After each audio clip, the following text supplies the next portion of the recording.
Hi everybody and welcome back to my channel. If you're new here, I'm so happy you stopped by. Today I want to show you how I make these super simple cloverleaf rolls. They're perfect for St. Patrick's Day or any time of year, and the best part is there's absolutely no kneading involved.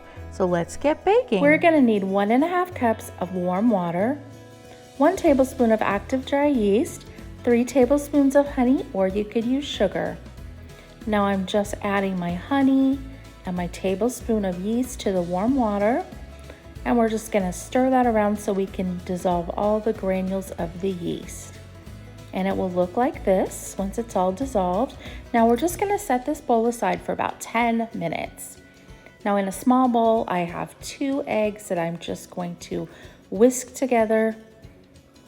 And after I'm done with that, I'm going to add 3 tablespoons of vegetable oil, or you could also use olive oil, and just give those a whisk. And now in a large bowl, I have 4 1/4 cup of all-purpose flour and 1 3/4 teaspoon of salt. Now just combine those really quickly, just like that. Now it's been 10 minutes and you can see how foamy our yeast is. So let's go ahead and add in our oil and egg mixture to the flour. Then we're going to go ahead and add in our yeast mixture. And then all we're going to do is stir that together until everything is well combined. Now it is going to be a sticky dough. Now you're going to take another medium-sized bowl and put some oil in there, and then put your dough inside and cover it with a towel. Now you're going to let this sit in the fridge overnight, or you could do it another way, which is a quicker way. You're just going to preheat your oven to the lowest setting. Mine was 200.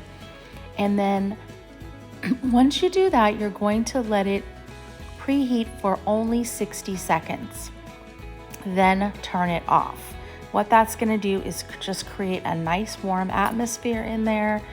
And it'll probably be about 80 degrees inside. And it's going to take 3.5 to 4 hours for the dough to rise, rather than 9 or 10 in the refrigerator. So mine was rising for 4 hours in there, and it tripled in size, and this is what it looks like. So we're just going to punch that down with our fingers and just deflate it. All deflated now. Now I'm using silicone muffin pans, but you of course can use the metal kind. And we're going to take our dough and we're going to roll it into small balls, and we're going to put 3 of the balls inside each of the muffin tins, just like that. Now we're going to let it rise again for 45 minutes, and it will double in size. And I have my oven preheated to 375, and I bake these for 15 minutes or until they get a nice golden brown, and they will look like this.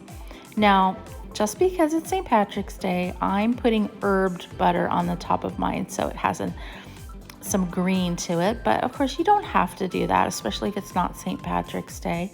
But I think it looks nice and festive.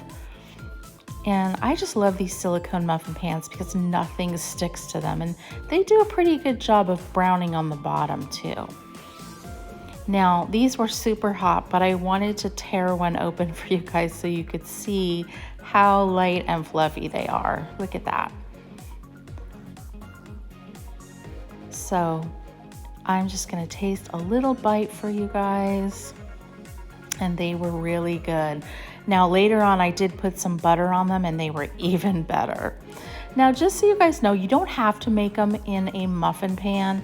You could also just make them in like a round dish or an oblong casserole, whatever you have. So give these a try. They're really good, super easy.